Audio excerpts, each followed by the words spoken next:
Ayan mga boss, turuan ko naman kayo paano mag-diagnose ng yan, sirang wheel bearing mga boss. Ayan. Kung mapapansin nyo, ang laki na ng alog na yan mga boss. Oh. Yung ilalim itaas, ang laki na yan, delikado na yan. At dito yun nga, concern sir dito, malakas yung ugong. Kaya yan, matik na wheel bearing na talaga. Ayan, yan lang mga boss, trace nyo, hawakan nyo, i-jack nyo mga boss, tapos hawakan nyo yung ilalim itaas, galawin nyo. Pag malaki yung play, posibleng wheel bearing yan mga boss. Kaya dyan, ayan mga boss, pinagkakalag ko na dyan. At sa pagtatanggal naman ito mga boss, ayan. Sa una, ayan, tanggalin nyo muna yan, yung sa brake pads na 14mm. Tapos yan, tanggalin nyo na, maalis yung sliding pin, o lagyan nyo lang sa taas. Tapos yan, brake pads, tanggalin mo na rin yan. Kasi matatanggal ng buo yung ano to. Will have mga boss, tatanggalin ko ng buo. At dito sa likod ng wheel bearing, yan, may dalawang ano yan. May dalawang bolt na 22mm. Yan, yung caliper holder natin dyan. 22mm yan mga boss. Ayan, wala naman kayong kalito dyan dahil maliit yan mga boss. Ayan. Tapos dyan, tatanggalin ko na yung cap ng ano niya. Wheel bearing niya dyan mga boss. Para makatanggal na natin yung mga bearing, maliis na natin yung wheel hub niya. Ay, kung mapapansin nyo, kulay gray na yung grasa mga boss dahil nagkikis-kisan na. Talagang nagkaribaba na to. Malulusaw na yung bearing ito mga boss dahil talagang lakas ng ugong. Ayan. Ginamitan ko lang ng bicycle yan mga boss. Pagkatanggal, tapos tanggalin nyo lang yan yung mga washer nya. Ayan, pagkatanggal ng washer na yan mga boss, mahugot nyo na yan. Ayan o, mapansin nyo, nahugot ko na. Ganun lang kadali yan mga boss. Kaya kung ganito yung sakyan nyo at may ganito kayo, madalas kasi sa mga ganito commuter, UV. Kaya ayan, gamitin talaga. Kaya kung mapapansin nyo, gastado na yan mga boss, talagang palitan na. Kaya dyan, habang binabaklas ko, pinabili ko na sa boss dyan. Siyempre, kailangan natin tanggalin yung mga kopa niyan mga boss. Ayan yung mga bago. Tsaka ako na pinabili ng grasa dahil tatanggalin ko lahat ng grasang nanatili dito dahil puno na ribaba to mga boss.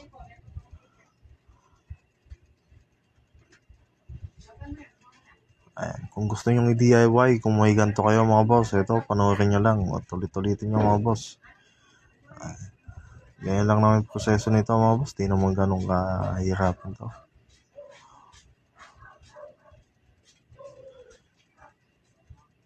Dahil sa shop, medyo pricey yung labor nito mga boss. Kaya kung gusto nyo i-DIY ito, panoorin nyo lang mga boss.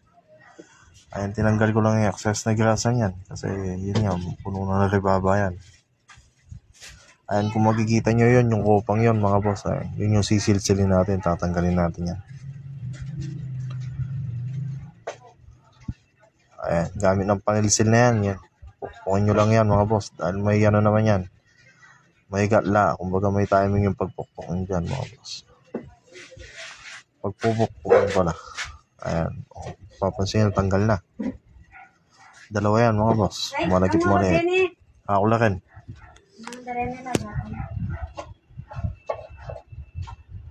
Ayan. Pukpukin nyo lang din yan. May yan naman yan mga boss. May kantuan. Pagpupukpukan na yan. Hindi mo kayo mawawala dyan. Kaya inaangat-angat ko dyan para maulog kasi kung padapa mong pupukpukan yan mga boss, di mo matatanggal yan. Kinalso ko lang sa pako yan. Tanggal na. Siyempre, linisin natin mga boss kasi yung grasang yan, didikit yan. Punong na ribaba, kaya kailangan malinis yung lalapatan.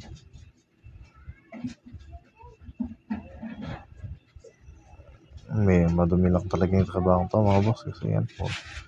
Panay grasa tayo dyan.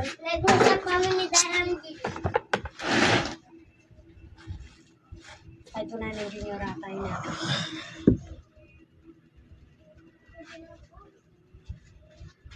Ayan, nilinis ko yan. Yun yung gagamitin kong pangpukpok mga boss. Ganyan lang yung proseso nyo paglalagay ng kopa mga boss.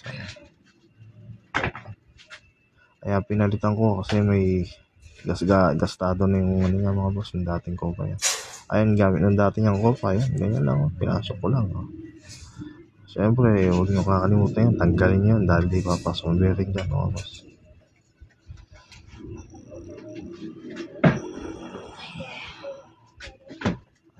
Kung natapos na yung malaki, maliit naman. Paano yung proseso nun? Ganon din yung proseso nito mga boss. Ayun, pukpukin nyo lang muna. Tapos yan, gagamitin nyo yung lumang kopa. Ayun. Yung pang-guide nyo mga boss. Yun yung diskarte dyan. Tapos tanggalin din yan.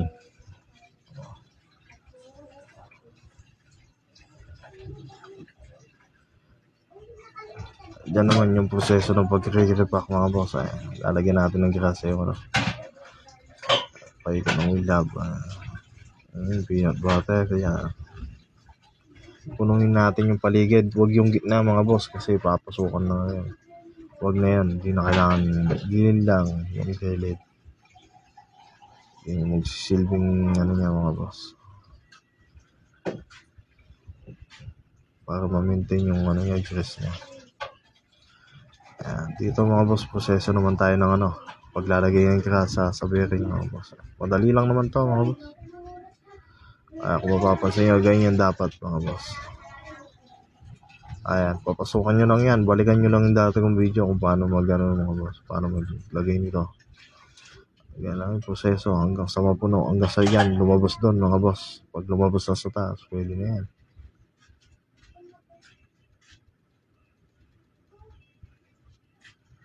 Ayan, tsaga-tsaga lang sa paglalagay nito. Agatan na nakatang mamo. Bila ko yung mamo. Agyan daan ka rin.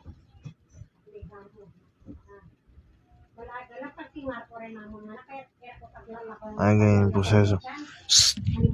Siglaan nyo ma!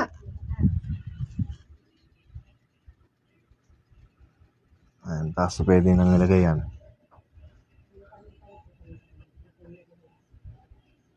Ayan, ganyan din yung maliit na bearing. Kailangan yan.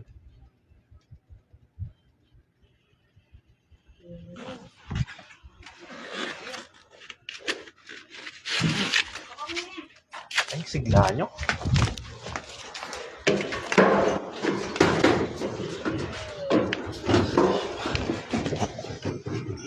Ayan, ganyan lang yung proseso mga boss. Ayan. Siyempre, yan, yung papasukan mga boss, kailangan natin punasan yan. Para matanggal natin yung excess na grasa, yung nanatiling puno ng rebaba, matanggal yan. Tsaka yan, yung oil seal, huwag kakalimutan yan. Diyan, nilinis ko lang mga boss para yan, maganda siyempre. Pag nilapat.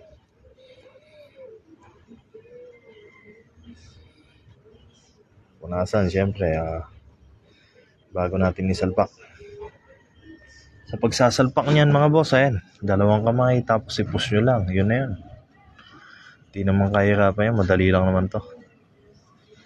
Swak na yan, ganyan lang. Pwede nang ilagay yung maliit na bearing mga boss. Ayan. Ganyan lang kadali yan mga boss, yung proseso nito.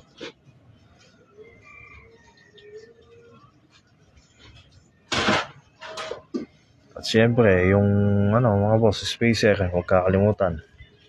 At saka yan, yung nut. Indiskarte naman sa paghigpit nito mga boss. Halugin nyo yung lalim itaas.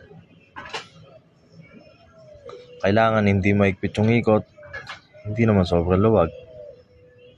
Saktong ikot lang mga boss. Tapos yan, galawin nyo yung lalim itaas. Pag wala nang alog, yan na, all goods na yan. Huwag naman masyadong maigpit kasi baka kumapit naman yung bearing niya mga boss. Mahirapan sa pag-ikot. Ayan, pag nalagay nyo yung koronang yan, pwede nalagay yung cutter pin mga boss. Ayan, binago ko na mga boss dahil may mga stock naman kaming cutter pin na ganito. Ayan. Siyempre, paikutin nyo mga boss. Laking silbi ng cutter pin na to dahil kahit lumuwag mo yung nut nya, hindi basta-basta kakalas mga boss dahil nga sa cutter pin na to. Siya yung magpapahinto, magpapay-stop sana. Hindi niya bigla-biglang babagbisin yung Diyan yung cap mga boss, nilinis ko lang tsaka ako na dinagyan ng grasa syempre. Pinondong ko lang ng konti yan. Yan lang. Yung discard yan. Diyan, pag nalagyan mo na, pwede mo nang ilagay yan. Pasok mo na gamit ng martilyo mga boss. Alalay lang sa pagpukpok, baka mayupi. Ayan, kung makikita nyo, swabe yung ikot mga boss at wala nang alog. Ayan. Diyan, yan, mga kumpleto na ako. Yung caliper holder na maliit tsaka malaki na bolt na 22mm. Yan. Wala kang kaligaw dyan mga boss, ganyan lang yan. Yan lang namin babaklasin mo eh.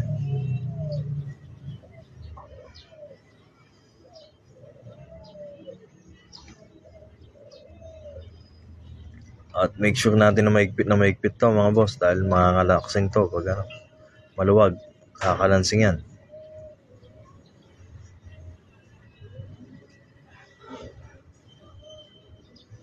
Ayan, pag nalapat na natin yan, lagay lang natin yung mga spacer na yan.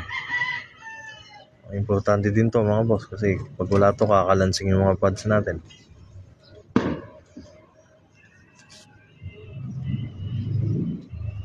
Siyempre, brake pads mga boss, huwag kakalimutan yan.